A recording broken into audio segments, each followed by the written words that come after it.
There he Hey, is, you all mate? the man himself. Hey, man, you good? I'm good.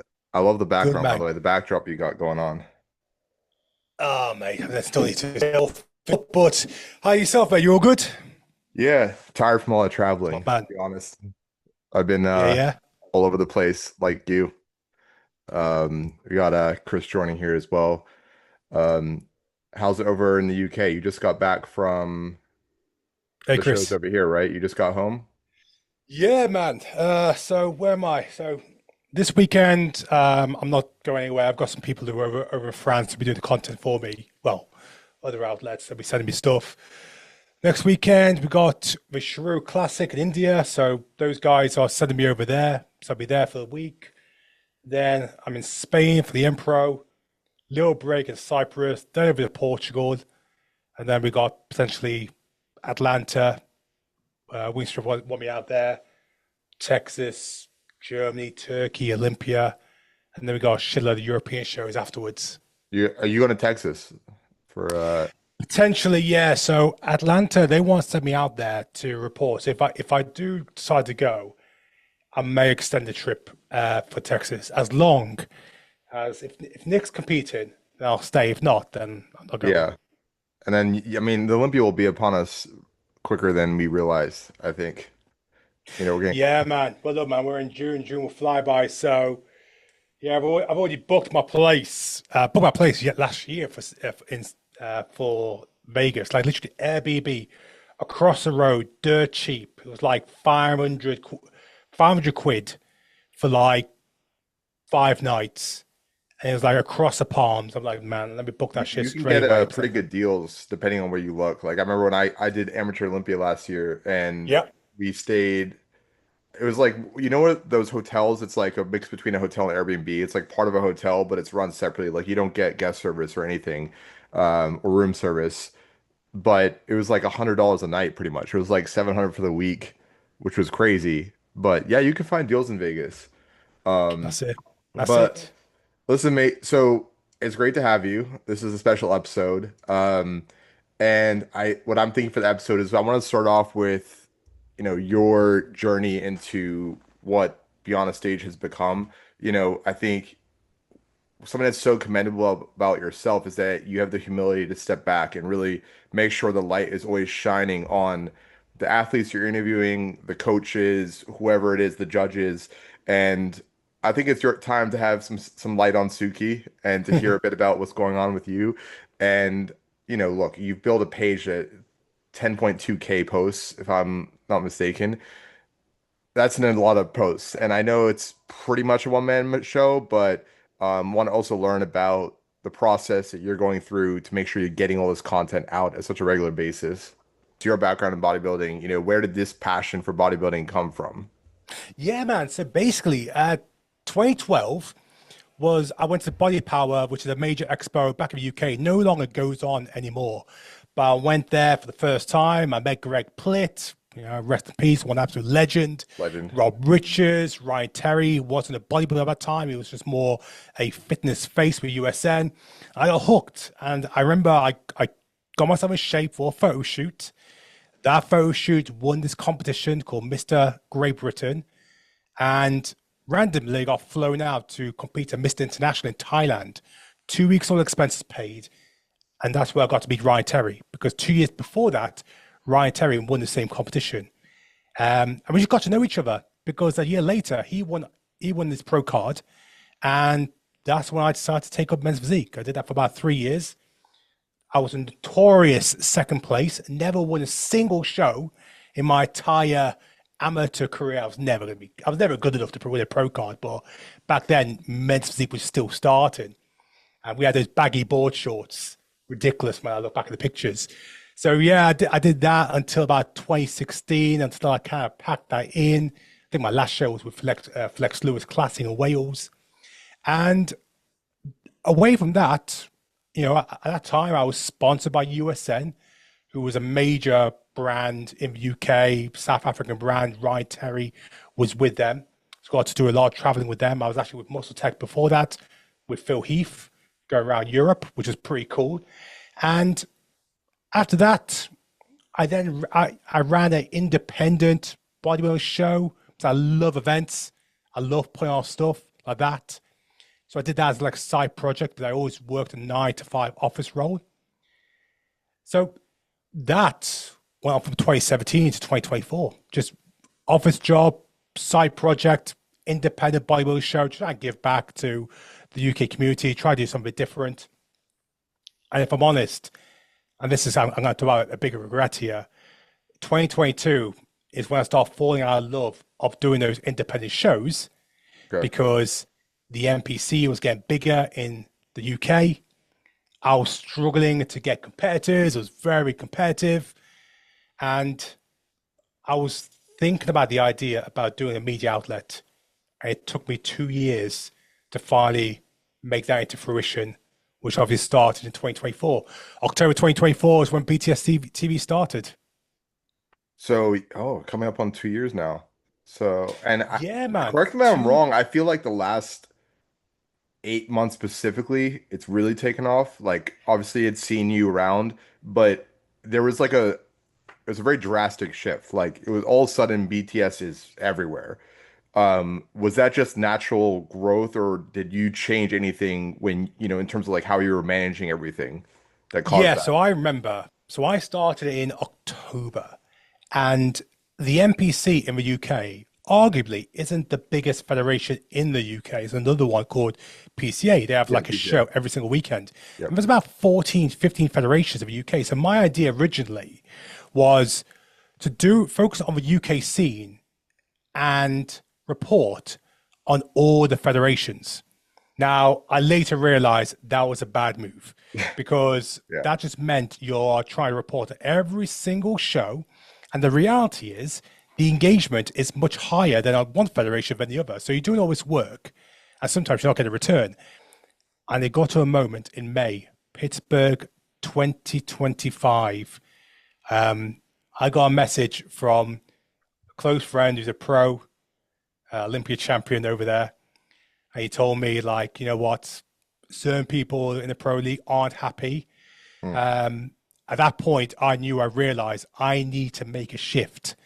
Either I continue what I'm doing and put all this shitload of work, report on all the federations, or focus purely on the NPC and the pro league. And in May 2025, I made that change to solely focus on the pro league, on the NPC, because the reality is everyone's dream, pretty much 99.9%, is they want to turn pro. They want to Yeah. get to Olympia. The Yep. people they follow are those that level. I would say there was a good few months where I really had to work and build our relationship with the pro league and the NPC. And September 2025 was when it all really changed. When I first got my first media pass from the NPC to go to a Europa show in Germany, and that's where it switched. How did that happen? So were you reaching out to like the Manions, or Tyler? How did you navigate going from Yeah. kind of like, So there's a lot of media sources out there that don't make it to like that official level where they're starting to get that access or level of, access to athletes right now. So was it you had to basically make a case for yourself? You're like, look at the work I've done, here's what I can do for you. Or was it just kind of like organically grow through the conversations you were having with them? it was a lot of work at the backside because I remember I funded myself to go to certain shows, pay for a ticket, like in Spain, and do the reporting myself without a media pass. Can I show what I can do? Yep. A key person that really helped me was Mike Rattini, who Yep, obviously Mike. does the Yep. Men's League News, Yep. North Carolina. Like he was a pivotal part to really help me build that relationship with the pro leagues. I always do shout him out because now, of course, he's a judge with the NPC with the pro league. But a lot of it was really going to the shows, showing what I can do, building the relationships with coaches, with the pros, where they were happy to do interviews with me. They were talking Right. about me and making sure that I stayed on a track where I was solely reporting on the NPC, the figures, the viewing figures I was making every single weekend, to the point when in September, I remember Mike told me that they're going to give me a chance to see what I can do. Saw me on a media pass for Germany, And the rest is history from there. From there, the Olympia pass came, Romania. It was one thing after another, but really a lot of it came down to showing the body of work that I can do for the NPC, building the relationships with key individuals, Becky, who's a judge, Steve, Mike, everybody else, build people that are around the Manions. So eventually it becomes, we keep hearing BTS, BTS, BTS. Okay, maybe we need to give the guy a chance Right. because clearly he's listened, he's made the change, but also it's a change that can support the Pro League. It's interesting too because they that point about let's see what he can do. So they were looking at your numbers in terms of like how many posts you're making. Like it's not like come here, they actually have an eye on certain things. Was it more for the amount of posts? Was it the engagement? Like what were they specifically looking at to be like, I okay, think yeah, we'll give him the Olympia pass. it was more on the storytelling and the positive impact. It was more of the fact that he's not trying to shit stir. He's not trying to paint a bad picture of the pro league. He's focused on the stories that are Right. athlete led, that are supporting the promoters because their pay per views streams, pay per view buys go up. The athletes are being put in a good light. That he's talking about all the divisions as well. I mean, I remember I went to Pittsburgh, this year, and Jim Mannion came over and he was like, "Oh, Suki, look, I got you guys bookmarked on my phone. I check you guys out every single day." So I know they were watching and they were keeping tabs to see am I continuing on this consistent trend to make sure I am on the right path. And more importantly, it was the content. It Sure. was content that sometimes push the boundaries to give people give people a chance to make an opinion. But it wasn't where you're painting somebody in a bad light or you're really pushing a negative narrative. Right. Okay. Yeah. So that bipartisan, being able to be objective with everything you're talking about, you're not taking sides. You can even, Impartial.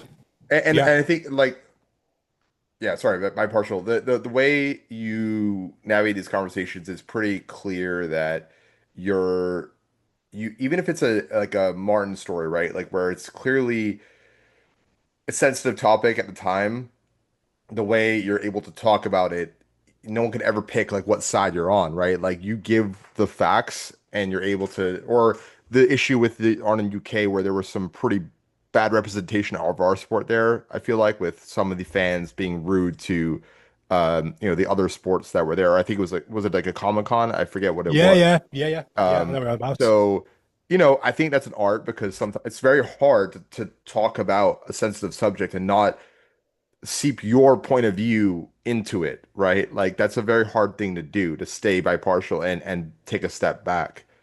It's a fine line. You gotta find that Goldilocks zone. I always use the word Goldilocks. The Goldilocks zone that's right in the middle. That is, you're saying true to the fact that, look, you're reporting and you need to bring up stories that are relevant, but also challenge people when they do need to be challenged.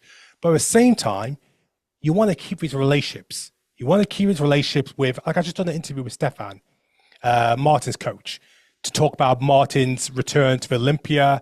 And yeah, he asked challenging questions in regards to Martin's emotional state, how he deals with social media. But I'm not going to spin that into a negative post painting a bad picture of Martin. I'm asking questions that people have in their head.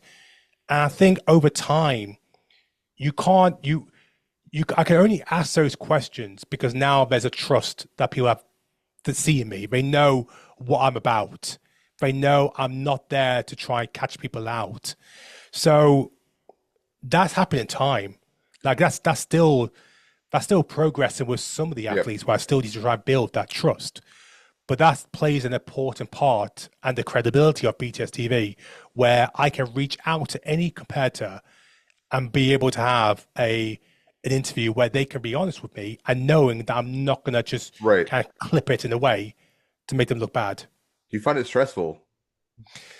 Uh, I find it stressful. No, not Or pressure? really. I Like, think obviously, because we're dealing with people that's their profession, right? And when you're talking about sensitive subjects sometimes, or they're going through a hard time, being able to be that like trusted source of news, and you're now responsible for almost sharing their story, right? Like, let's say you're DMing one of the competitors that's going through something, or they just lost a show, or whatever it is that's sensitive, and you know that you're gonna have to talk about it in front of a large audience.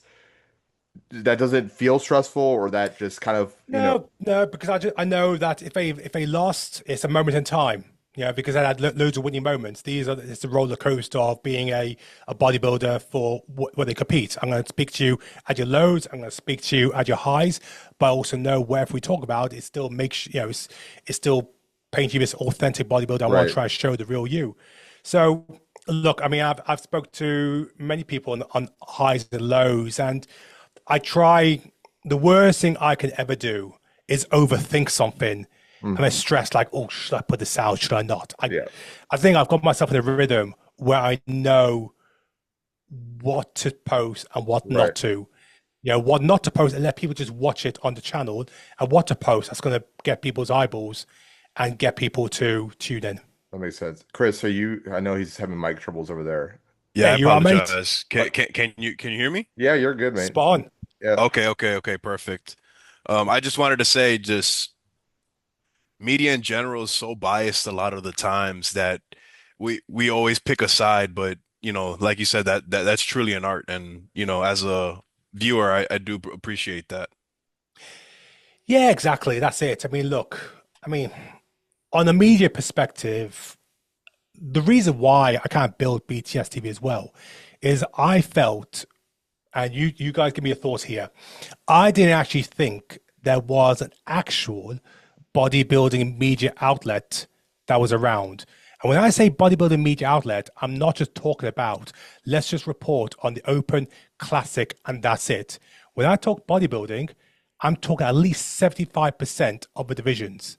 So when I say that, yep, I'm kind of then saying, well, technically, BTS TV is the only bodybuilding media outlet because we report all divisions. Yeah. And I know some media outlets have now started to turn their ways, try and report on bikini or women's physique or fitness. We report on all divisions, just like ESPN. They just don't just report on the NBA and right. NFL. They report on everything, I know and that is where I saw myself on BTS. I was there like, was I need pages. this to be.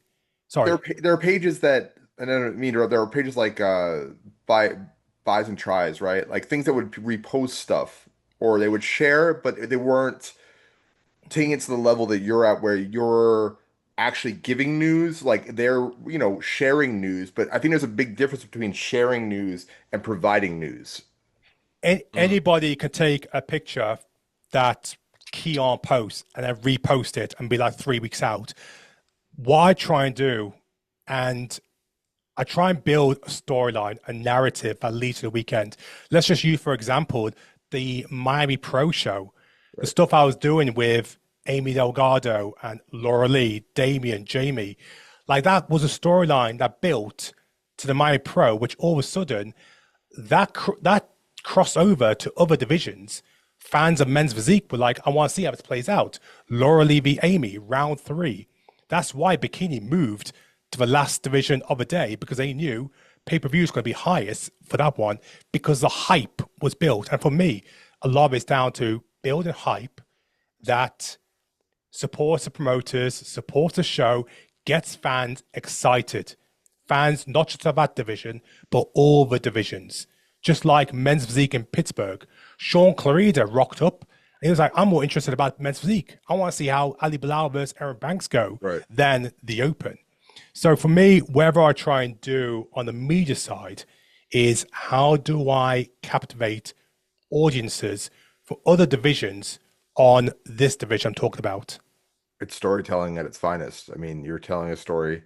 You're not giving snippets. You're being succinct, and they're all connected, as you go. Like if you go on the page, you can see the buildup of Laura Lee versus Amy, and whatever matchup is going on, and it's having a pulse on the sport, and the sport is moving so fast that I'm interested to know how you keep up with it, because, with 10,000 posts plus, and I know this isn't your main job, right? Like you're in sales, if I'm not mistaken. Yeah, so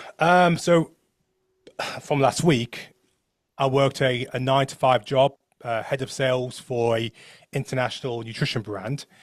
I've always worked 9 to 5 job, but as of last week, I finally made the decision to pack in that job and focus on BTS TV full time. Just because the sponsors that we've now got, we're launching the website, Right. which will go live at the end of this week, which I'm super excited about. We've got another website I'll be launching. There's 2 new podcasts that I'm working with, 2 very high profile, high fee pros that'll be announced very soon as well. So all of this, I'm like, now is the time that if I was doing all that when I was working a 9 to 5 job, imagine what I can do when this has got all my Yeah. attention. And, When and all this is your where creative I was focus. so curious because I work corporate, I'm in software sales, and obviously I'm still competing and running this podcast and going to shows and just, and people always say, like, I feel like you're at every show. And it's like, yeah, and they're kind of like asking, like what are you doing there besides obviously supporting my friends? But it's just like I truly love bodybuilding. Like I am more comfortable being at a bodybuilding show and all that madness than not. Like that's where I feel like I'm drawn to. And so now I'm going in my head and being like, okay, I'm doing my day job, but it really is a day job. It's not where my passion is, and it's becoming clearer the divide. And you know, but the time component, and I'm looking at your page and how much you're posting, and I'm just like, how is he navigating the 9 to 5 with this? Were you like, did you find that it was just taking away from the other job and it was like, okay, it's getting to that point where I need to make the shift? Or were you still able to really manage both at a high level and it was just, this is my preference and I'm going to go that I, direction? I managed both, but only because I had to strategize on my time. So the biggest difficulty of running a media outlet when you're in the UK is the time zone difference to America. Because the reality is the big news that you want to report on comes from North America. And that is up between 5 to 8 hours behind the UK. So, and what's worse is if the news drop and you're asleep and you wake up to those news, it's too late. Other Mm. outlets have jumped on it. Right. So for me, what I had to do was strategize my time. So for example, I was starting my job early by working like, let's say 6 a.m. in the UK till about 1 p.m. in the afternoon. 1 p.m. in the afternoon is then 8 a.m. Eastern over US. So then I started doing my content around that time, and I would operate until maybe even 1 in the morning, because that is the time zone of when certain news are going to break in North America, and you need to be on top of it. So for me, it was adjusting my time for when I'm not going to report on news in the morning because the US are still asleep. And if I'm going to report on news, I need the US to be awake to see it. So there's no point in me posting at 8 or 9 a.m. in the UK if they're still asleep. So for that period, I'm like going to focus on my day job. And then when 1 p.m. kicks on, okay, I'm ready to turn it on and focus on BTS. Was So that helpful? Like in terms of like the time difference actually, because now you're able to stop you're able to almost start your other job earlier, finish, and then still have daylight to kind of like capture the news. And Chris, I knew you were about to say something, so feel free to chime in. Um, no, you took the words right out of my mouth. It's kind of like the time management was, spot on for you and your priorities. So Yeah, um the question I had was with social media, because you came in at a time where social media changed. Like it was not so many outlets, but you got in and I don't even know how to phrase my question correctly. I still But think I got it late. I mean, I wish my I said I always use this because I always say it's my biggest regret, because I want to keep that regret knowing to never sit on an idea ever again, because I started in October 2024. What was October 2024? It was Chris Bumstead's last ever Olympia. I missed 5, 7, 8 Olympias okay. with arguably the greatest social media name for views, and I missed all of that. And all these other outlets grew as Chris Bumstead grew, because that he was the big attraction. I missed that period. I wish I started my idea in 2022 when I first had it. And that concept is exactly what I'm doing right now. If I started there, I You would be can't bigger, you think? comprehend where I would be right now. But Okay. because that happened, I keep that regret in my head, knowing I'm never gonna make that mistake again. Any idea I have for BTS, I'm gonna jump on and get on it straight away. So I do Okay. not start at the back. Yeah, so that's what I understood. I understood that you went in 2022, but uh the whole microphone issue set me off. So okay, that was my bad. I understood that you came in 2022, so that's like when social media was really on the uprise.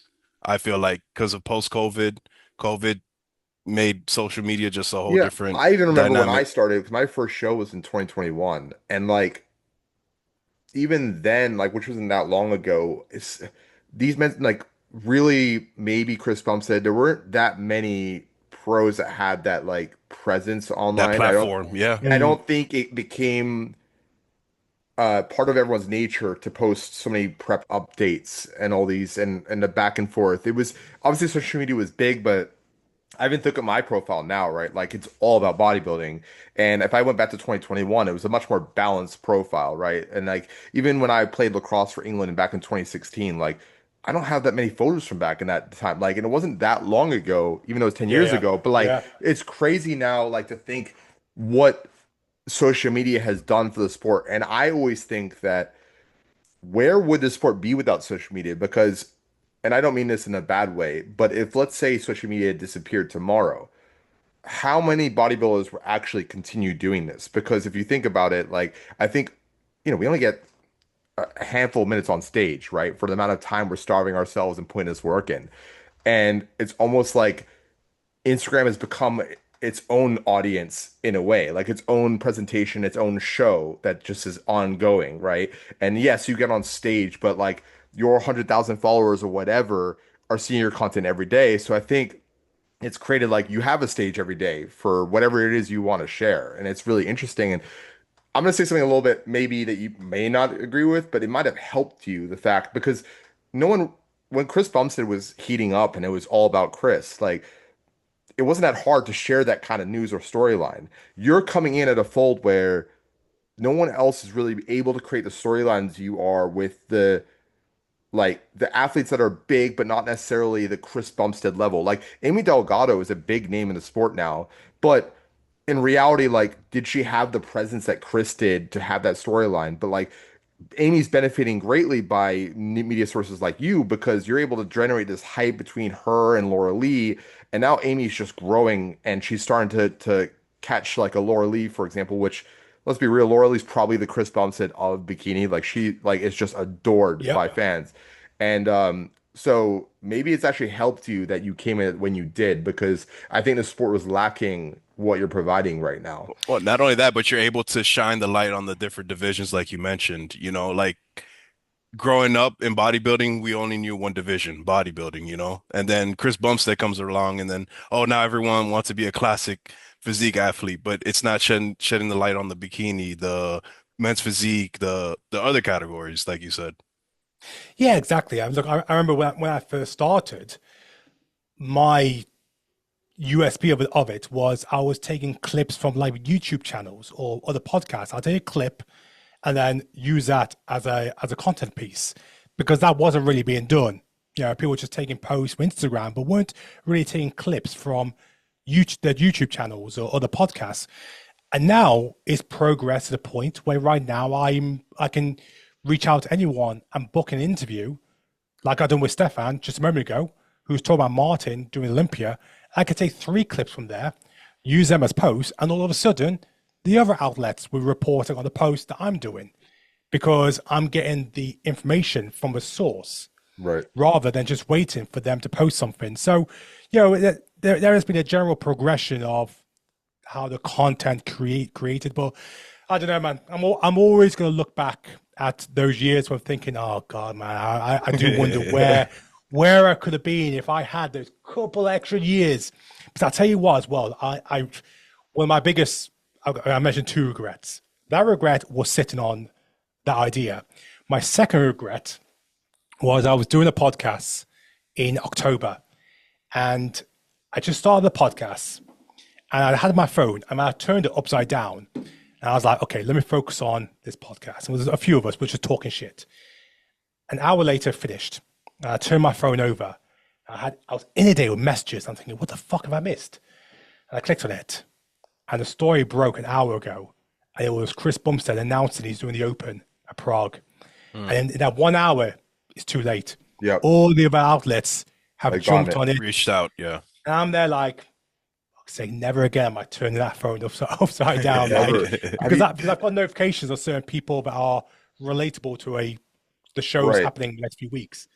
So I'm like, Have fuck's sake, you, are you thinking about getting a second phone yet? man.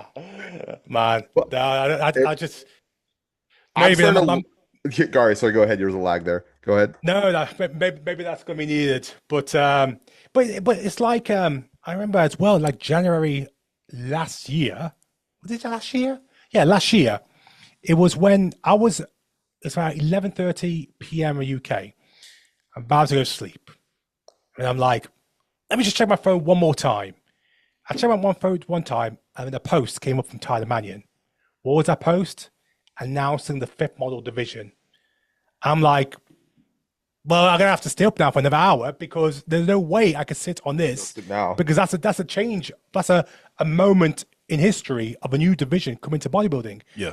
And that stuck with me where I'm like, I can't shut off too early because, like I said, breaking news is always happening in the US, and at most, I'm 8 hours ahead of them. So I've got to always just be Yeah. cautious that I don't miss a key moment in time for bodybuilding. Now, I, you've interviewed some of the biggest names in bodybuilding. Who has surprised you the most?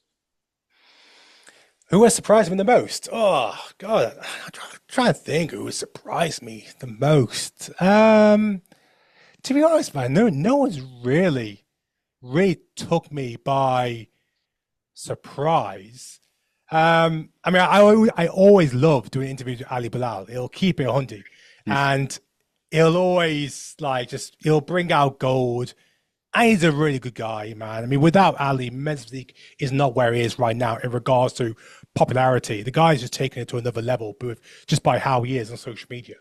So I full on respect to him. But to be honest, man, nobody has come to surprise. I think more there's been surprises for me, like at Pittsburgh, Jim Mannion wanted to have an interview, and he never interviews with anybody. Tyler Mannion being really cool to do a pre-judging and finals recap, when normally you have to wait maybe a week for him to do a recap on his channel. Now it's not to that extent, but yeah. at least he's given his opinion on what's happened. Like that's stuff that's never happened.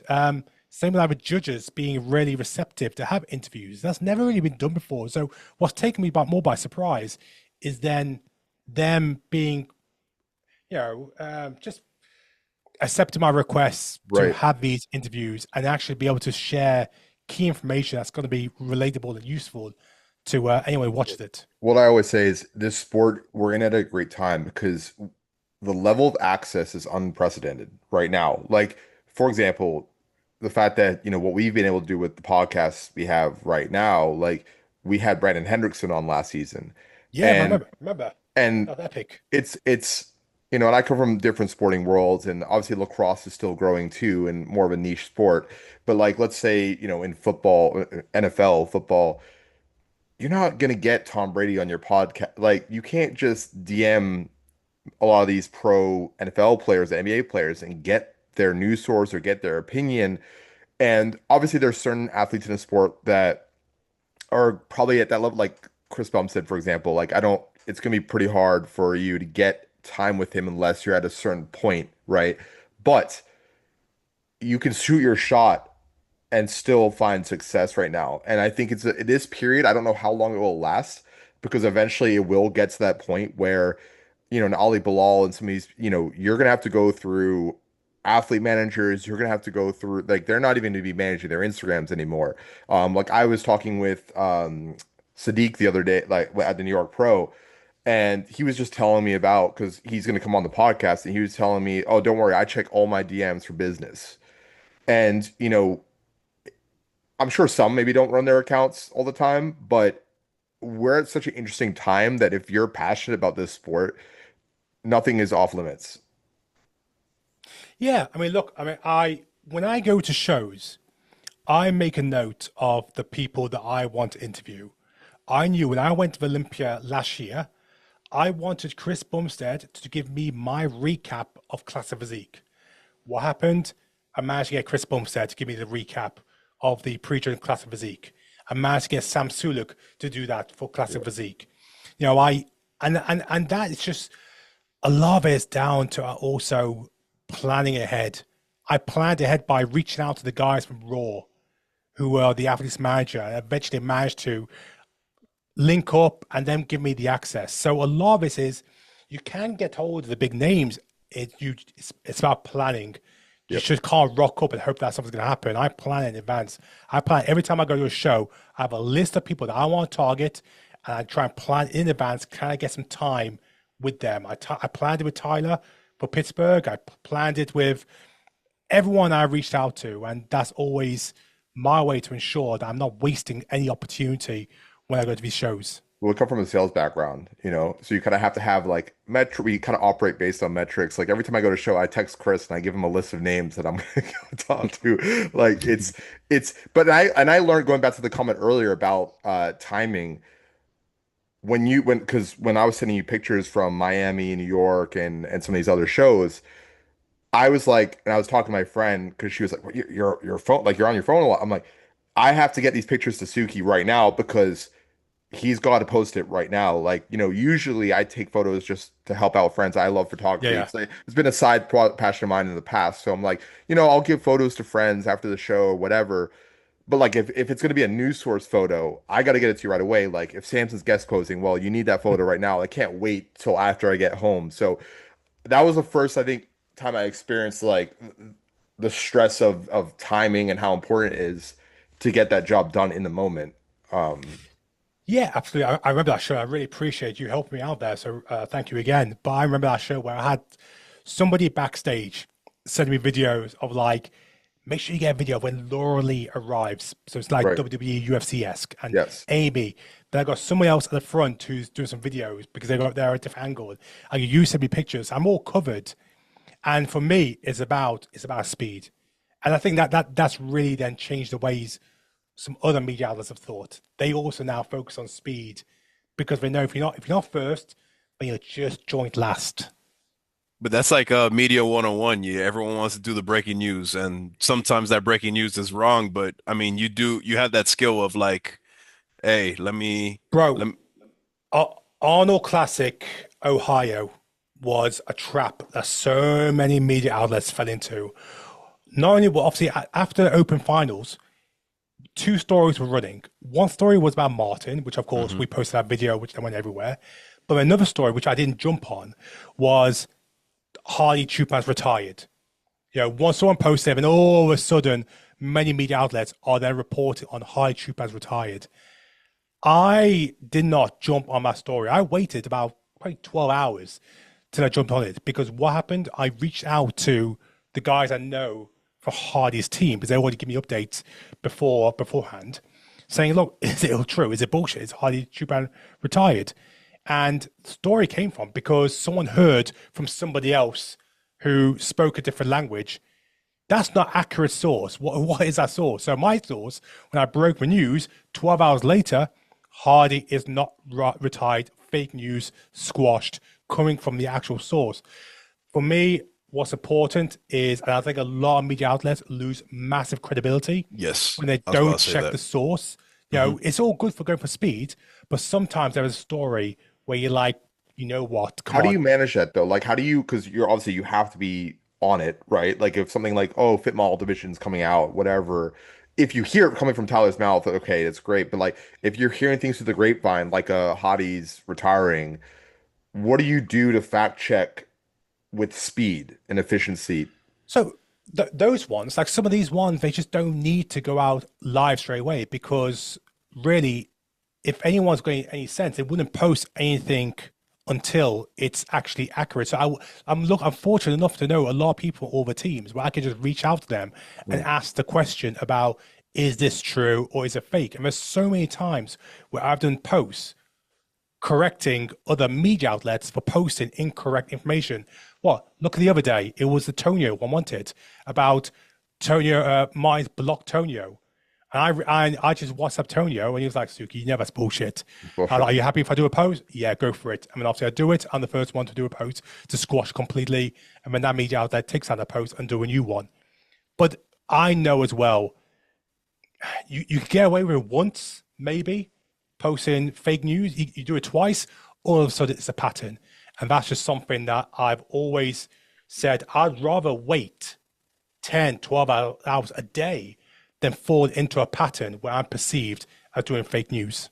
Have you ever made that mistake? Like maybe in your early Um, I remember there was times where not so much fake news, but I remember there was times when maybe I posted a clip from interviews and I deleted it within maybe 5 minutes.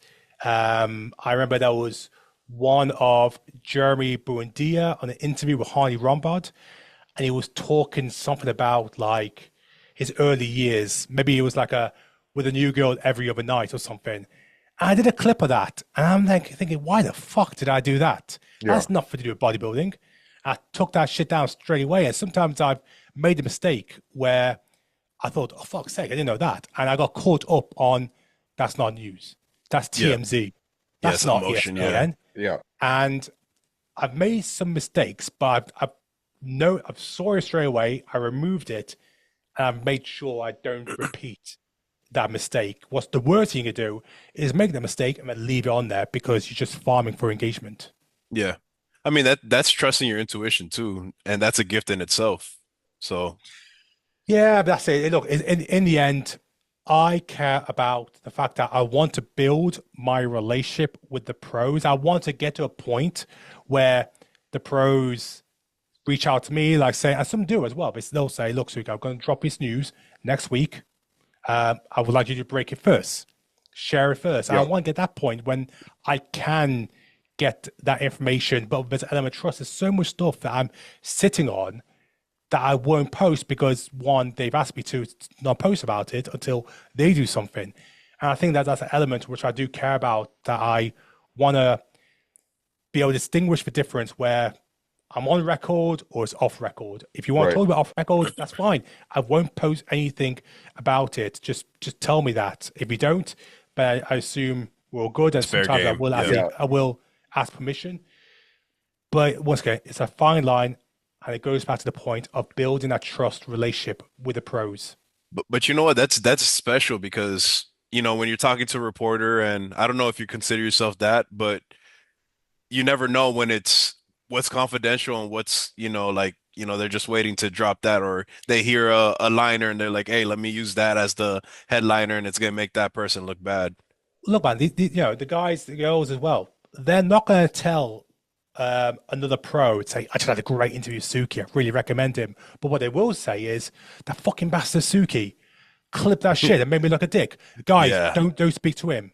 Like, Yeah, that's going to that's travel funny. That's faster. and That, that's that's so important because I especially I knew even with the because when Brandon Henderson came on, it was relevant, like because he wanted to talk about this beef that was going on with Ali. So Yeah, yeah. he was kind of in a position where it's like it's okay to make it a little bit drama based because he wanted to get this out. So that was like one of the only episodes that we push headlines that was more like, and we collabed with you where it was a little bit more about the hype and a little bit drama related, but it was still obviously pretty fair. We weren't taking sides, and um, because we always built this channel based on like we want to be like yourself, like trusted source. We're gonna tell the story of the athlete. We're not talking about the drama, but obviously there's a certain element to this game where you have to get certain level of engagement to even be helpful to these athletes, right? Because if you don't grow, you can't get their voice out, their show out. So the more we grow, the more helpful we can be to these athletes that come on. So it's like finding that balance, that fine line of creating that not a reality TV show, but that drama hype that will get clicks, but also not taking a side, not making, Brandon look bad or Ali look bad.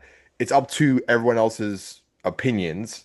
We're sharing their side of it, and then it's up to them to make their opinion from there. Like Yeah, exactly. always. I remember watching that Brandon Henderson interview. It was fantastic. It was brilliant. And it was much needed. And sometimes the fact that there is an accountability that I like to think that the pros do need to take on when they do interviews. That if you are going to say something, you're already putting out there. So if I clip something and put it out and I Yeah, haven't changed the context of it, you can't bitch or moan about it because you've already put it out there.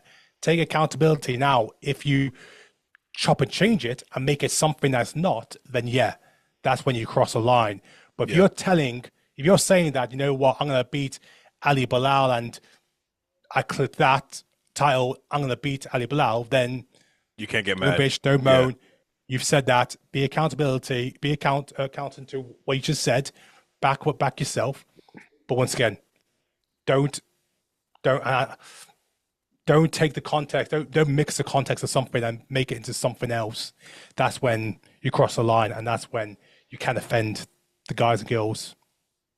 for sure. And you can get a read on certain athletes like, Andre Ferguson, he'll straight up say like, I'm here to say it how it is. And it's like, with a guy like that, okay, he's ready to be clipped. That's just his personality. He's very comfortable with what he's saying. There's some athletes that you can tell are a little bit more shy, or that's not the persona that they're comfortable with.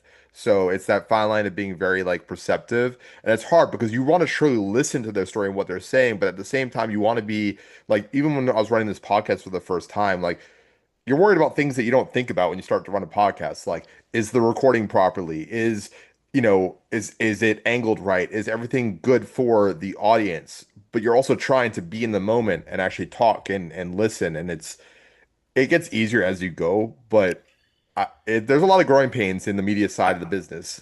Yeah, I think a big element. I think this is something why I'm good at is when I am doing these interviews, I can kind of read the facial emotions or the tone of voice or maybe how long somebody spends on answer, Mm. whether I need to carry on and talk a little bit more or whether I should park it and move on because clearly that person wants to shut that question down and don't want to take it further. It's about reading. Read the room. I always use the terminology reading the geography of the conversation. When I mean geography of the conversation, the direction it goes. I always want to try and control the geography of the conversation, but what I never want to do is get to a dead end because clearly I've made that person uncomfortable.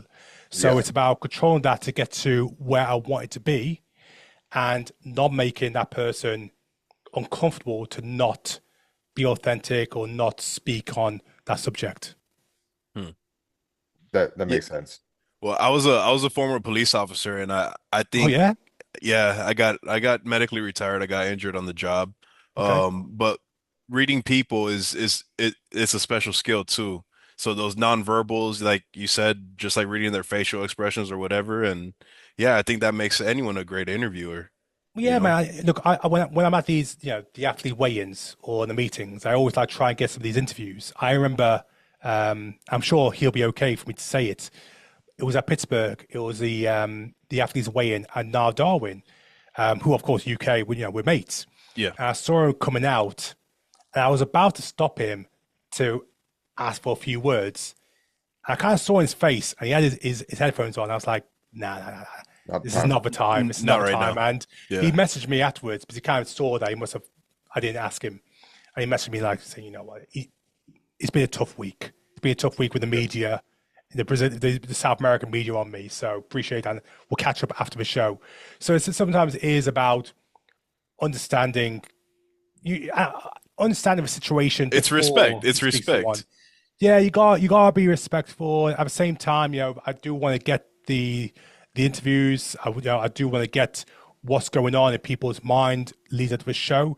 But at the same time, you also gotta be aware of that person as well, maybe what that person's been going through leads to the show. And I knew in advance that clearly now was having a tough time going into Pittsburgh with the media and all this fake posts being made of him. So it's Right. being respectful, it's reading the situation and not pushing the boundaries too much. Yeah, that's something that I've had to learn. Even asking when to get people on the podcast. I think in my experience, a lot of people are fine coming onto a podcast. It's not that issue. It's once they agree, and then actually finding the time to do the podcast and like, navigating their shows when it's good for them and their prep and their psychology and you know what I mean? Like Yeah. the right timing of the podcast. So it's like two steps, like getting them to agree to share their news with you or talk with you, but then also when you do it. And so I know you do both because you're doing news on the page, but you're also doing podcast episodes too, separately. Like you're covering kind of all sides of the media aspect. Have you found it's easier, one is harder or easier, like in terms of, setting up a podcast with say some of the bikini pros or just getting snippets like at a show? Like is one more challenging than the other? I think the challenging aspect is like the bikini podcast I do with Kerry and Marnie. I can't be how I am with the guys in Open or Classic that have shown that competitive edge and they'll talk some shit. Yeah. You don't see that on the female side. You got to, and the female audience aren't used to that. I remember when I did the whole stuff with Laura Lee Amy, everything was 50-50 because some of the people that were commenting were like, we don't like this. We all girls, compete should be come by our hold hands, all get along. They're not used to people, girls, Right, combating one on one. women Yeah. Yeah. actually speaking the truth, backing themselves. Yeah, I want to win. They see that as being arrogant. Cocky. Yeah. But we see that from Ali or Brandon or Samson, those guys, the men. We're like, yeah, hell yeah, fucking back yourself. But women say that. All of a sudden, we're like, oh, we don't like that. Well, some people are. So that's obviously one element which I've had to kind of just get used um, to do things slightly softer when it comes to the female side. I'm not going to go and ask Laura Lee, like, where do you feel you're going to Yeah. beat Amy Delgado or Ashlyn or Maureen? That's not how to operate It's not on gonna us. land well with the audience. Yeah. Exactly. So it's knowing your audience, knowing the competitors, knowing the right way to go by an interview that's going to best interact with that audience, with that fan base. And I think well, it is very interesting the female side of the sport because like I have a friend, she's very young and she's just built this massive team of 120 girls, and it's her niche was all female, right? Like so all the coaches are female, all the competitors are female, and a lot of their niche is early competitors in the NPC for fit model and bikini. So she found this niche of like this, like you said, female supporting females, very supportive team. It's not that like aggressive, combative kind of style. And I don't think you could do that like in the men's side. I don't think it would go the same way. Like I just the way that they operate and you watch shows and you can just see, how people are with each other. And so Yeah, it is an interesting aspect, like the female side versus the men. But, I think it's great that I think Amy and Laura Lee is doing so much for the female division, more so than people probably realize for the point that you just made. Because right? Like it's going to start to get to that point where now we're used to seeing that kind of thing. And then it's going to give in the years to come more freedom for women to speak their mind and be the pro athlete they want to be. absolutely. Look, I mean, now I can't remember another time when the bikini division outside of Olympia or the Arnolds, or frankly, any time, cross over to other divisions where I saw other podcasts for other divisions talking about, have you seen the stuff between Laura Lee and Amy? You do that, then all of a sudden you've now crossed over. You don't want to just focus on appealing to the bikini audience, Yep. your own fans. Can you cross over to get the attention of other divisions? You do that, I mean, all of a sudden that division grows rapidly or just goes and it just expands. So now all of a sudden there is another storyline going into Olympia. Laura Lee, Amy, of course, Maureen, Ashlyn, Jazzy. Also, I like to think now that there might be more eyeballs from other divisions to see how this plays out at the Olympia. And once again, those girls, what I really found fascinating on the bikini side, it was the coaches. The coaches on the bikini side are completely different from any other division. They'll speak out and they'll Oh, back their team all day long. Neil with Ashley and Jazzy, Damien with Laura Lee, Damien James. is, I mean, Yeah, he's becoming very polarizing and it's fun to watch. Damien's been an absolute great addition for the bikini scene. Someone should just say out, he said it back before Arnold. He was saying like, by the time we get to Olympia, Laura Lee will be the epitome of the bikini division. And it'll be a physique that no one's ever seen. Jeez, man, when he said that, that was absolute gold. But like, back yourself, back the champ. And Jamie said the stuff about Amy. Neil believes Jazzy and Ashley put some stories up. Fantastic. Yes, back your team. And I think bikini division is probably the only one where I'm seeing more of the coaches being vocal online and backing their girls, and that just adds another element of excitement. It is interesting to see, like you said, what the coaches are doing for their athletes. And Jamie, with the production that she does, like, setting up the hotel room, and I know you had that piece with her of sharing that. So I don't know. It's interesting the coaching aspect and what they can do for their athletes, not just like their physique, but also their notoriety and their notoriety in terms of where they stand in the sport. I do think there's an element. If you look at these NPC shows, the IFBB shows, and you look at some of the sponsors, you see more the female, the bikini coaches, or like Jamie. You see a Fit Body Fusion logo on the banner. You see at Team Atlas, James's logo. I think I've seen Kim Body Bio's logo. You see more of the logos on the female side at these shows. Why is that? Because I think a lot of it is that they want their brand to always be at the forefront of these shows. So when it comes to the media, if the media talk about me, if they talk about my girls, that's only going to help my brand.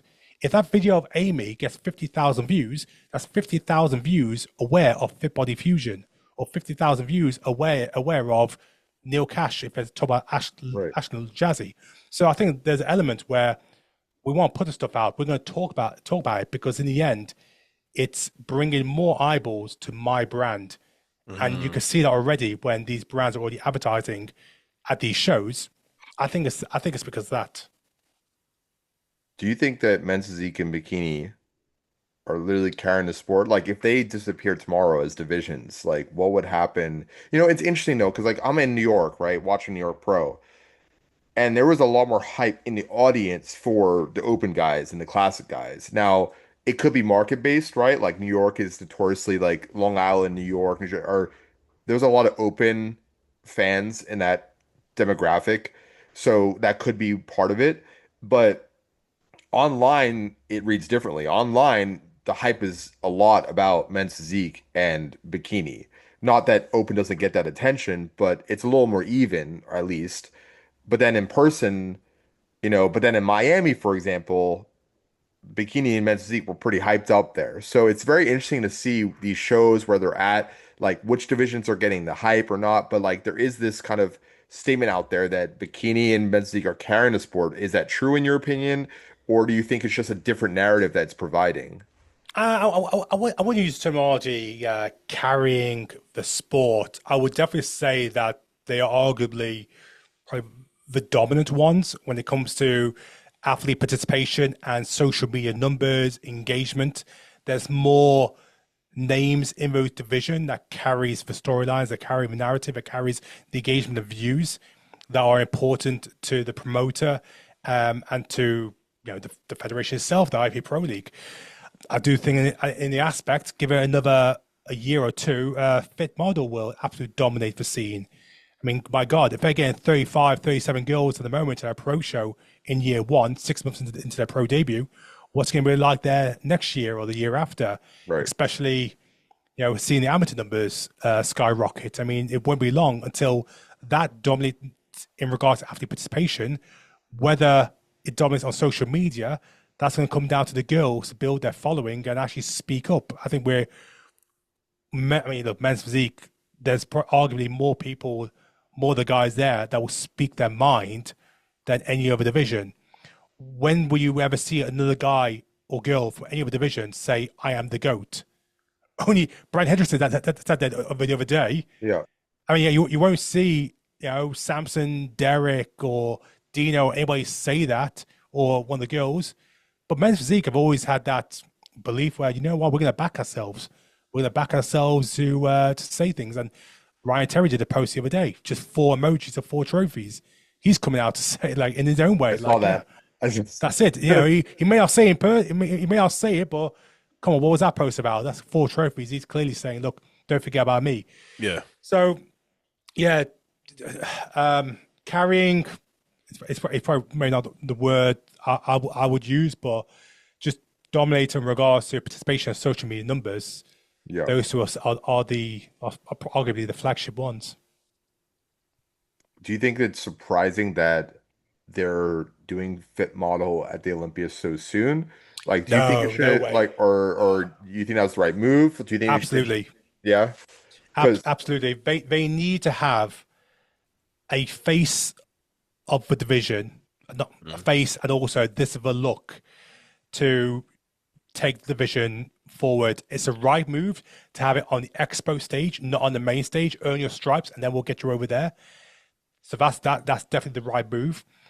We know there's probably only going to be at most 20 girls at the show. Because I think there's only like 12 more fit model pro shows. I mean, there's only one in Europe. So I think there's only 12 more before Olympia, okay, maybe yeah, 13. So we're going to be looking at what, 20 girls? And those 20 physiques will be similar by the time we get to it. So I think it is the right move. It's important for the division to have a focal point, say, this is our Olympia winner. This is the physique for coaches, everyone to really understand, okay, now we've even got a great understanding of what they're looking for, especially for judges. They need to have that poster girl to say, that's what we're looking for. I'm excited for that. I'm excited to see who gets that torch first, and it'll be very interesting to see how this impacts bikini. From the conversations I've had, I think there's people are getting the sentiment that it's now giving uh freedom for bikini to advance a little bit more, like a little bit more room. Like now they can embrace being a little bit harder, a little bit more muscle, whereas I think they were struggling with that fine line. Not that they don't still struggle with it, but I can only see it pushing bikini a little bit more because now it's like we're no longer the entry division. We're now a level up from that, and it's okay to be that. So it's gonna be very interesting to see. My one curiosity with fit model, obviously, the less muscle you do have, the separation, the level of separation between people is less. There's just less to work with. There's less to judge, right, on the figure. Any manipulation of water conditioning is going to be slighter, right? Whereas, I mean, look at an open guy, right? Like you're slightly off and it's going to be evident right there because there's more mass on the frame. So my just curiosity is like how the division is going to continue to grow from now. Like we've obviously seen men's physique has grown drastically. But there's fewer men's divisions now, and I'm sure there'll be. I personally think there should be a new division for men's physique or under men's physique now. These regional guys are not playing anymore, even at the national level. Like you've seen them, the size of these guys. So, what do you think's gonna like? What do you think besides growing the sport in terms of like numbers and eyeballs? What else do you think Fit Model will do to impact the other female divisions? It's difficult to say because I do feel eventually over time, Fit Model will evolve into a look where you might see a few lines and a bit more stronger condition. I mean, my God, look at the evolution of bikini and men's physique. It's Mhm. going to happen. It's just a matter of time. So I don't think it'll evolve like as drastic as bikini because bikini didn't have anything above it that was was figure. Fit model have got bikinis. We know this is a Yeah, level we just can't go above, but we know where we need to get right, to. So I do think it's going to evolve in time. I just find that this it's difficult to say well what else it's going to do for bodybuilding. I mean, the definitely for a promoter. If you're a promoter, you're absolutely first pro show you're adding to your list is Fit Model because these girls can do 3, 4, 5, 6 shows on the bounce based on how you need to hold your physique, and so you prove that by the girls who are competing. I think on the aspect as well, we are going to see over time maybe some of these the social media fitness influencers where physiques are closer to that fit model look because that is your standard, very well attained gym girl who's at any gym. You can probably see these ones with the hundreds of thousands of following compete, and they'll bring their own audience to grow right. the division. Fit model, in my eyes, will be the biggest, highest participation division in the pro show in amateur ranks, probably even by next year, like consistently across the board, because it's so attainable and because the opportunity to grow the vision for a wider audience is there. Mm. I'm just looking. I think watching Pittsburgh, that was for me one of the most impressive lineups of fit model that I've seen. I thought, I mean, it's incredible. I mean, obviously Liz continues to bring a better package, and um, I think this is the first time we see like you can clearly see lines in the top girls here. Like this is not, you know, entry level physique that I think some of the haters were originally saying, right? Like there's the statement, the phrase, the cream always rises to the top, right? Like if this is what one of the bigger shows looks like in year one of the pros, can we imagine what Fiddle Model will look like in 2 years down the road, 3 years down the road at a show that's not even maybe as big as Pittsburgh, right? Yeah, exactly. And I think like the, anybody saying that they can't see the difference between bikini and fit model are absolutely blind. It's blaring obvious Yeah. the differences there. And that lineup and the line we saw in Miami, the line we saw, I can't remember what other show just went by, NBC 7 USA's. Like we are seeing the consistency of what the judges are wanting, but it's all going to go lead to Olympia, where we need to have that face of the division to set it up, to set the blueprint, set the foundations of this is the goal. Right. That's the top girl, I'm, and I from remember when there, James Atlas posted that post. I think he used one of his fit model athletes and bikini athletes, and he basically had them side yeah, by Gabby side Adriana, posing. yeah, Yes, and that was I think a great idea of his to post that because I mean you can clearly see the difference there. yeah, So kudos to him for doing that. I think, and it wasn't even him saying like one's better than the other. It's just look at the difference. Like yeah. it's evident. Um, but I did want to talk like we're over an hour now, but just to wrap it up, like so just quickly talking about the Olympia coming up, and your thoughts on, let's say, like men's physique, for example, and now it's like, okay, Ryan was probably only really thinking about Ali, and now we have Chiron in the mix. Chiron, yeah. Um, I agree. I think that physique that Chiron last brought is the best men's physique package we've ever seen. In my opinion, I think it's more of Chiron doesn't have a weakness. There is nothing about his physique that looks like it's lacking. I personally think that his delts have grown because his chest used to overpower his physique in the past, and now that his delts have kind of added, it's like making that complete picture now. And I don't even think there's a close second for like chest in the division.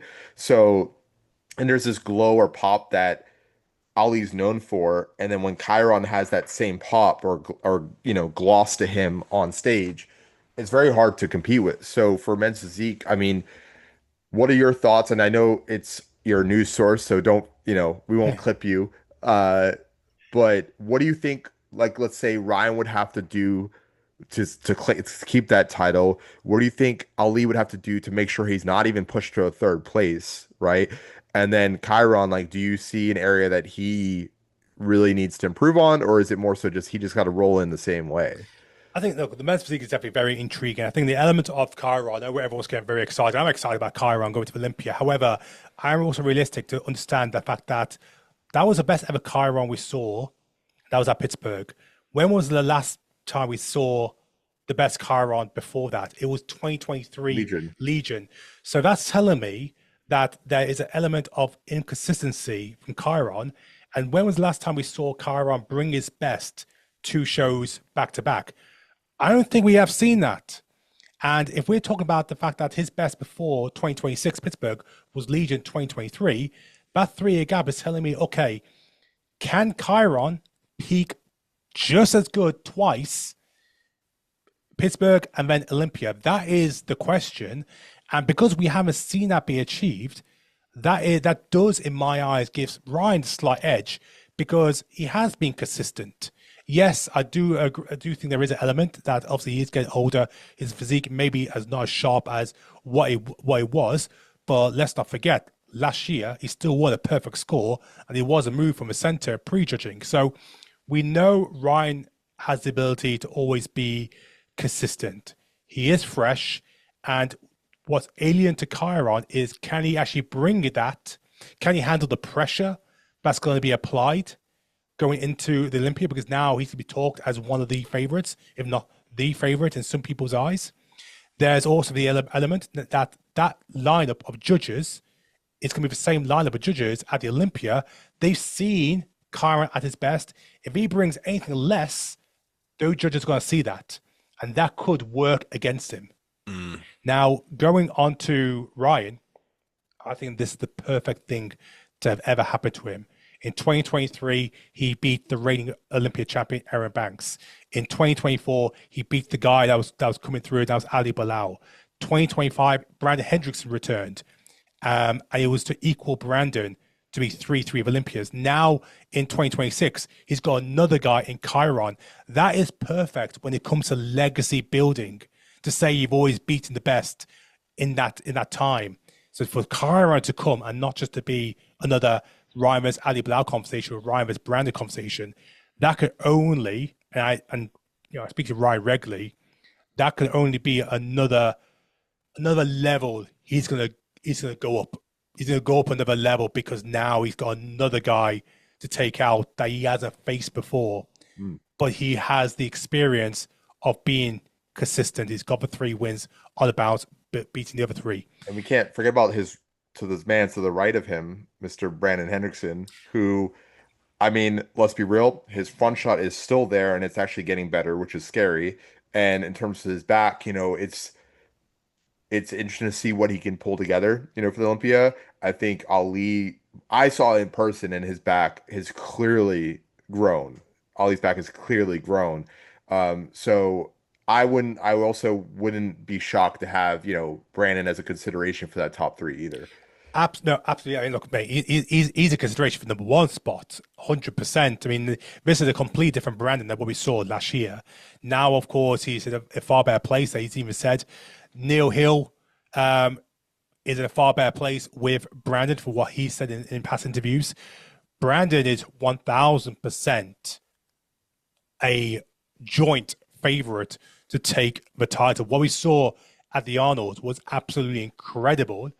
Now was a flaw, near flawless. Obviously, yes, the back is still an area that could be improved, and we expect to see those improvements go into the Olympia. So, yes, he is still a huge threat. Ali Bilal, where it happened at Pittsburgh, yes, he wasn't sharp as New York. There's no way that's going to happen again at Olympia. Him and Chris will 100% get that all fixed. I feel that really is the 4. But we can't forget as well, at Olympia last year, it was a 1-point decision between Ryan and Brandon. And that kind of tells me how far maybe those guys are from Ryan. At that show, it wasn't the best Ali. I don't think that was the best Brandon at that show as well. So I do feel it being closer this year. The biggest question mark is going to be around Aaron Banks. Is he going to slip outside the top 5 after losing Edvan? That was a great Aaron Banks we saw at Pittsburgh, but yet it wasn't enough to beat Edvan, who Aaron has beat Edvan on the last few occasions. So there's a lot of storylines, a lot of interests, and a lot of things that could be dissect for these guys going into the Olympia. Yeah, I'm looking at his physique. I just think that was such a good look. But can you still? But I think just the conditions should be taken to another level. Obviously through Ali Bilal, the condition that Kyron brought. All of a sudden, it's just what's going to take it to Yeah, another level. I think with Aaron, he obviously he got very high on himself when he kind of went through that period where he knocked off Brandon, right? Got very high on himself. He was growing a division. It was a good thing, right? He's talking his smack. And obviously, once he got humbled, I think he struggled with balancing that, like still being that guy, but then also not being number 1 anymore. And then obviously he's a family man, right? So he has other focuses, but Ryan is too. I think with Aaron, we saw him gain a lot of size over the years, and then he got fuller and fuller and fuller, but it got to the point where obviously when it's a conditioning game, when you have the top guys, like their main attribute is conditioning. You look like Ed Vaughn, Ryan, Ali. Ali, the first thing you think is condition. It's not size or shape. The Mm, first thing you would say is dry condition. So, that's where the sport, I always say the top six of Olympia are just the best of every different physique, right? Like they're all the best, but they're just different physiques, and it's really pick your flavor kind of thing. I think with Aaron, he didn't have the glow that Chiron had. I think he needed more oil. I think he needed more shine. There's just something about Chiron's physique that pops like Ali's, and that comes down to could be skin complexion, it could be the skin thickness, and things that aren't even really related to peak, and it's more genetics. So I'm curious to see if he can really get to that point, because we all know that Aaron has a beautiful shape and is about as aesthetic as you can get. that's a question. And the question for everyone should always be asking right now around Kyron is, can he do it twice? We've not seen that. And some might correct me if I'm wrong, but I've not seen Kyron nail it twice in a row because it's taken 3 years to get a physique better than what we saw over at over at Legion 2023 that beat the Olympia champion then, Yeah. Aaron Banks. However, I can't help to see similarities of like when Ryan finally won his Olympia, it was like it was getting close and getting close, and maybe that physique just it wasn't the physique for now. It's the same with Chiron. Like he's gone through similarities of Ryan's journey as well. Are we getting to an era where maybe now there's the next evolution of men's physique? And is that Chiron? When Tyler Mannion said that was one of the best men's physique looks we've ever seen, he said it's one of the best, which means there are other ones. And I'm sure he was referring to maybe a look that Ryan Terry has brought. So uh I can't ignore the fact that Ryan won at the perfect score last year Yeah. and he stayed dead center in prejudging. But my God, if we get that opportunity, I'm sure we will. Prejudging, if there's if there's a time where maybe it's a split center, you've got Chiron and Ryan in the center, my God, place is going to explode. If there's a final call out of Ryan, Brandon, Ali, Chiron, maybe even Aaron there as well, but really those four I are think really the ones regardless, that we're we're gonna talking have. about. I think regardless, we're gonna be so hyped. Like no matter what, there's so many dynamics of the like Brandon vs Terry or Brandon vs. There's just so many 1v1s that are going on behind the scenes that would make for a great show for men's physique. Um, Exactly. did want to finish on bikini real quick, and there are two women I want to talk about for two different reasons. And the first is Issa because she just returned, and my God, like when she turns and it does her front pose, like she actually disappears. She's that like her weight. And I'm just thinking like where her organs, like where are they Yeah, and how does she yeah. breathe? But what do you think she has a shot at reclaiming the title? What are your thoughts? I know she adjusted her front pose in this last show she was in. She contorted a little differently than she did at Miami. Maybe at Miami was a little boxed up too much. But what are your thoughts on Issa? Personally, I don't see her challenging for the title this year. I do think just to give her another year, just to fill in the final parts to be a challenger for the title. I just personally have it with Laura Lee, Amy, and of course we can't forget Maureen. I still got Jazzy in there as well. Ashlyn, yes, of course, came second at the Olympia, lost to Laura Lee, Amy Arnold's. I just think there are some girls ahead of her, which in my eyes are more complete. I see her in the top five, but that means one of Ashlyn, Maureen, Laura Lee, Amy, and Jazzy needs to fall out. Correct. Right. And Jazzy's been in the top five for the last few years. Maureen's a two-time Olympic champion. Yes, Laurie was sixth, but that was the worst Laurie we've seen, and now she's not going to make that same mistake again, especially with Damon behind her.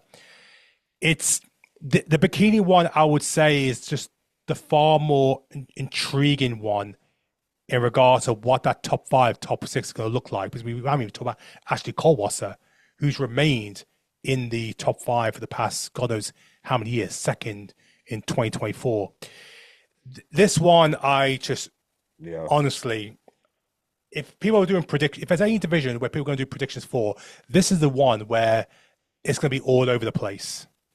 The other girl, the dark horse that I think will be a future Miss Olympia is my friend Jessica, who has been absolutely She's crushing it. phenomenal, isn't she? And She's doing really well. and I bring up, I think she's actually a great comparison to Issa just because she has that, she's a small on the smaller side, but is very balanced, and her waist is incredibly small, and her presentation is, I think, unmatched, to be honest. Like the way she demands that stage, the attention on the stage. So, and this is year one for her in the pro league. Yeah, I mean, look, by the time this episode goes out, the final result will have already happened at the DC show because Jessica's competing this weekend, right, to Correct. DC. Yes, she and Issa.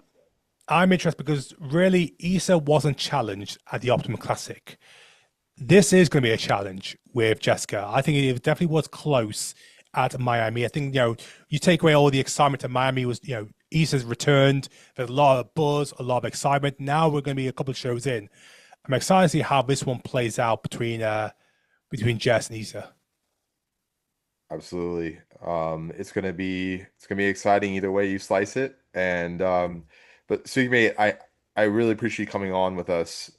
This was a great chat, and honestly, I would love to do this again with you, maybe pre or post Olympia, I think it'd be exciting. And I'll be out there at the Olympia in person, but we'll keep collaborating together and helping the sport grow. And you let us know what else we can do to help you in growing the, BTS and vice versa. But it's great to have you on and also talk a bit about your come up in the sport and how it all started. So I Yeah, really man, no, I appreciate your appreciate time. it.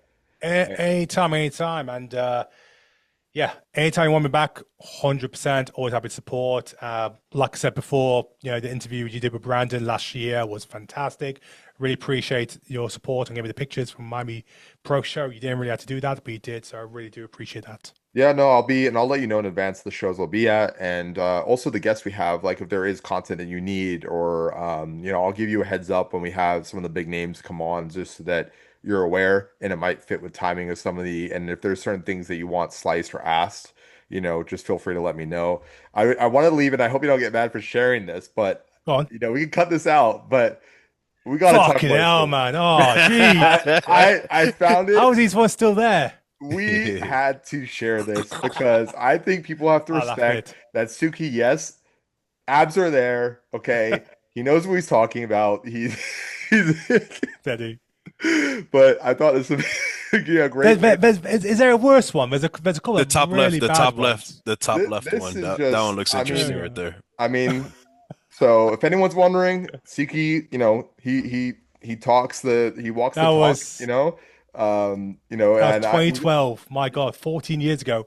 That was the Mr. International in Thailand.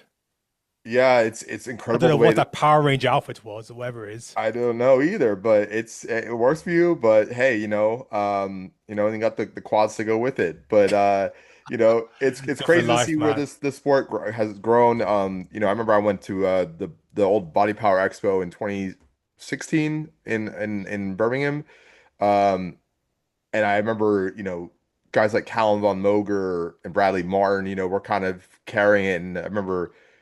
I was obviously grew up with Arnold, and that was kind of my first love in bodybuilding. But Callum was really what really took it off for me personally. And going back to the same expo for the Arnold UK this past year is just it was very nostalgic, if you will. And Yeah, I think. Look, I'll finish on this. I think it's really important for any brand not to stay stagnant and comfortable in what you are doing.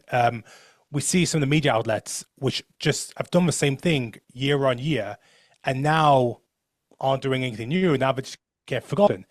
Like for myself, is what I'm doing right now is hopefully I want to look at how do I expand it.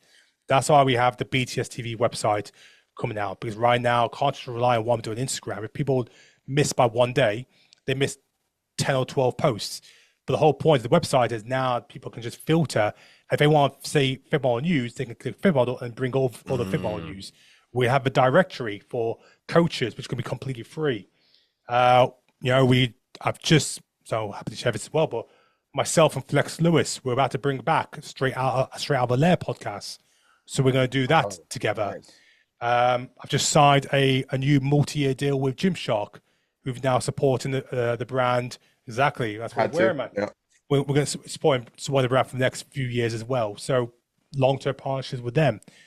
Got a new partnership with the Arnolds and Olympia. So like even then, there's pictures of there's been like developments of like okay, it was Yeah. there to then competing in bodybuilding to then not go to the next side events, go into media, and now for myself, it's about I have put together a 10-year plan of where do I expect this Right. brand to be come 20 whatever years in 10 years time, and it's all about not being stagnant. It's always about trying to not be comfortable and try to push into new avenues. Well, Chris and I actually have something cooking that we'll speak offline about. But Go on. but yeah, no, mate, it's been great to catch up. I think the last I saw you in the UK and you know, but it was hectic and really didn't get the chance to chat. But let's definitely stay in touch and like figure out ways we can, collaborate together and obviously always be a source for, photos, whatever you need when I'm at the shows. And I am so pumped for the Olympia. So it's gonna be one big party for the sport of bodybuilding. And but appreciate mate and appreciate your time. Hey, thank you again. Thank you for your time as well.